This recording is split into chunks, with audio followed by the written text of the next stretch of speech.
الشهر الحرام بالشهر الحرام والحرمات قصاص فمن اعتدى عليكم فاعتدوا عليه بمثل ما اعتدى عليكم واتقوا الله واعلموا ان الله مع المتقين صدق اللہ العلی العظیم۔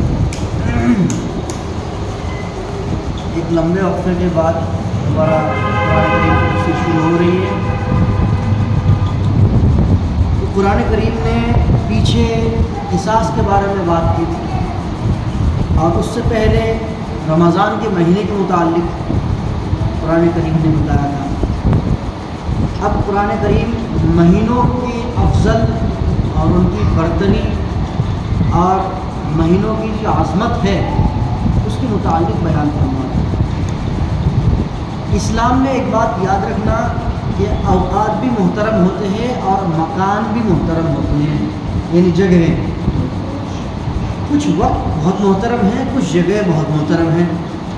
جیسے کہ رمضان کا مہینہ ہے، یہ ایک مہینہ گزر گیا، اللہ رب العزت ہماری زندگی میں دوبارہ رمضان کو واپس لائے، آمین۔ تو اس رمضان کا مہینہ ایسا تھا کہ کوئی بچہ اگر گالی بھی دیتا تو عام سے عام آدمی، جاہل سے جاہل آدمی بھی کہتا کہ رمضان کا مہینہ ہے، گالی بکرا، ایسا بولتے ہیں کہ کیوں؟ کیونکہ انسانوں کے دلوں میں رمضان کے مہینے کی برکت اور اس کی عظمت اور اس کی حرمت ہے۔ اور حقیقت بات بھی یہی ہے کہ رمضان کے مہینے میں اللہ رب العزت کی رحمت اور اس وقت کی عظمت رب ذوالجلال نے باقی رکھی۔ تو اللہ تعالیٰ فرماتے ہیں کہ عظمت والے مہینوں کے مقابلے میں عظمت والے مہینے والحرمات قصاص، اور جو عظمت والی چیز ہے وہ ایک دوسرے کے بدلے میں ہوا کرتی ہے۔ یہ اصل میں آیات اتری ہے سن 6 ہجری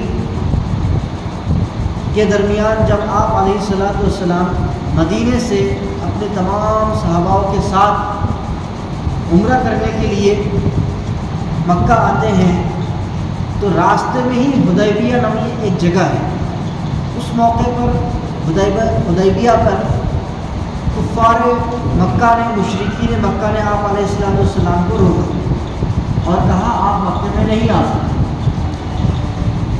جبکہ مکہ وہی ہے رسول اللہ صلی اللہ علیہ وسلم کا مسکن، جو آپ علیہ السلام کا وطن، وہاں جانے سے روکا گیا۔ بیت اللہ، اللہ کا گھر، جہاں دنیا کے 4 جانب سے لوگ آیا کرتے تھے، وہاں مسلمانوں کو جانے سے روکا گیا، جبکہ اصل حق تو مسلمانوں کا ہے، جو اللہ کے ماننے والے ہیں ان کا ہی اصل حق ہے جانے، ان کو روکا گیا۔ اس موقع پر آپ صلی اللہ علیہ وسلم نے جب کفار نے روکا تو آپ علیہ السلام نے ان کے ساتھ مصالحت کی۔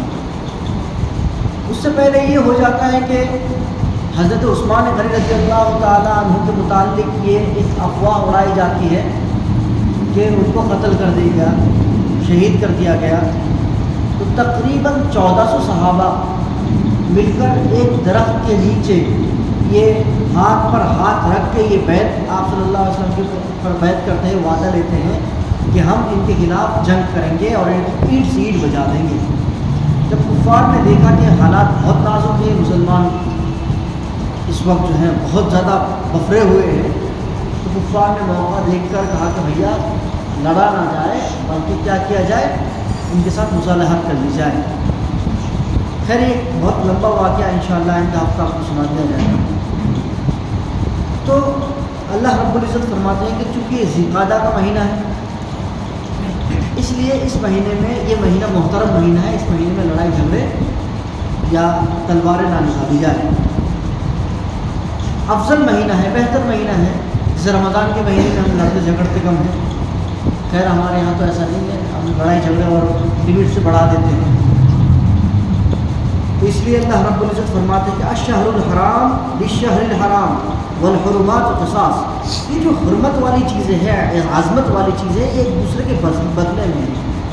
لیکن ہاں فمن اعتدی علیکم، لیکن کوئی اگر تم پر زیادتی ہی کرنے لگے، تم پر ظلم ہی کرنے لگے، عثمان بن عفان رضی اللہ تعالیٰ عنہ کوئی اگر اللہ نہ کرے اگر کوئی ان کو شہید ہی کر دے تو پھر تمہیں کیا نہیں کرنا ہے، پیچھے نہیں ہٹنا ہے. فمن اعتدى علیکم، جو تم پر زیادتی کرے، فاعتدوا علیہ بمثل ما اعتدى علیکم، تو تم بھی ان کے اوپر اتنا ہی حملہ کرو، ان پر اتنا ہی چوٹ پہنچاؤ، اتنا ہی زخم پہنچاؤ جتنا کہ انہوں نے تم پہ چوٹ پہنچائی، یہ تمہیں نقصان پہنچایا ہے.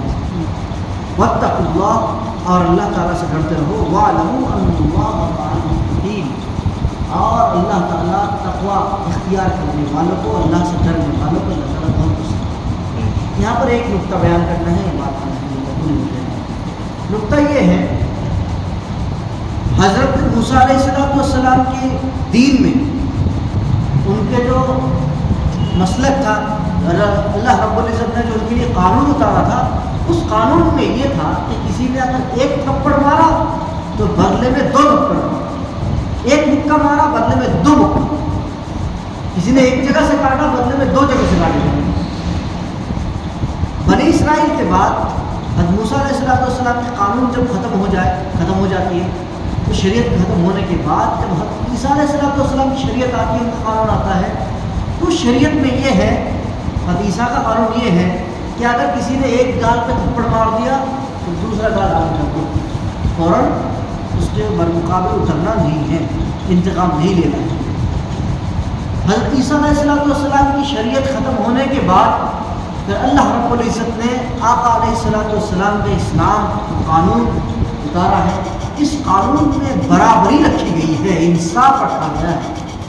انصاف بھی ایسا کہ کسی نے اگر ایک تھپڑ مارا ہے تو اس کے بدلے میں ایک تھپڑ، کسی نے کسی کا کان کاٹ دیا تو اس کے بدلے میں اس کا بھی ایک کان کاٹا جائے، ناک کاٹی ناک کے بدلے میں ناک، برابر کا حساب رکھا گیا ہے. لیکن ہمارے ہاں آج کل کیا ہوتا ہے، انتقامی جذبہ اس قدر زیادہ ہے کہ اگر کسی نے کسی کو ایک تھپڑ مار دیا تو جب تک اس کے گھر کے 2-4 کو پیٹ پاٹ کے نہیں آتے اس وقت تک ہمیں شانتی نہیں ہوتی. کسی نے اگر کسی کے گھر میں اگر ڈلا مار دیا تو جب تک اس کے گھر کی دیواریں نہ توڑ دیں اس وقت تک ہمیں شانتی تسلی نہیں ملتی. یہ حال ہے ہمارا. جبکہ اسلام نے صاف ستھرا قانون رکھا ہے کہ جتنا تمہیں نقصان پہنچایا اتنا ہی نقصان کرو، زیادہ سے زیادہ، اس سے زیادہ. اگر تم چاہو تو اسے معاف کر دو، اور معاف کرنے والوں کے ساتھ اللہ تعالیٰ کا ہوتا ہے. معاف کرنا تو ہم بھول ہی چکے ہیں، معاف کرنا تو ہم بھول ہی چکے ہیں. خاص طور پر ایمان والوں کو، ہمارے مسلمان بھائی ہیں انہیں معاف کرنا ہم بالکل بھول چکے ہیں. ہم اگر معاف کرتے ہیں تو ہماری معافیت دوسروں کے ساتھ ہے. ہم اگر سہانوتی دکھاتے ہیں تو ہماری نرمی دوسروں کے ساتھ ہوتی ہے. ہماری گرمی اور ہماری سختی صرف آپس میں اپنے سگے بھائی کے ساتھ، اپنے مسلمان بھائی کے ساتھ. اللہ رب العزت ہمیں ہر موقع پر انصاف کرنے کی توفیق عطا فرمائے. اس پوری آیت کا صرف ایک ہی نقطہ ہے، وہ یہ ہے کہ یا تو انصاف کرے، برابری کا معاملہ رکھے، یا پھر معاف کرے، اور اللہ تعالیٰ تقوی اختیار کرنے والے اور ڈرنے والے کے ساتھ. اللہ رب العزت ہم سبھی کو عمل کرنے کی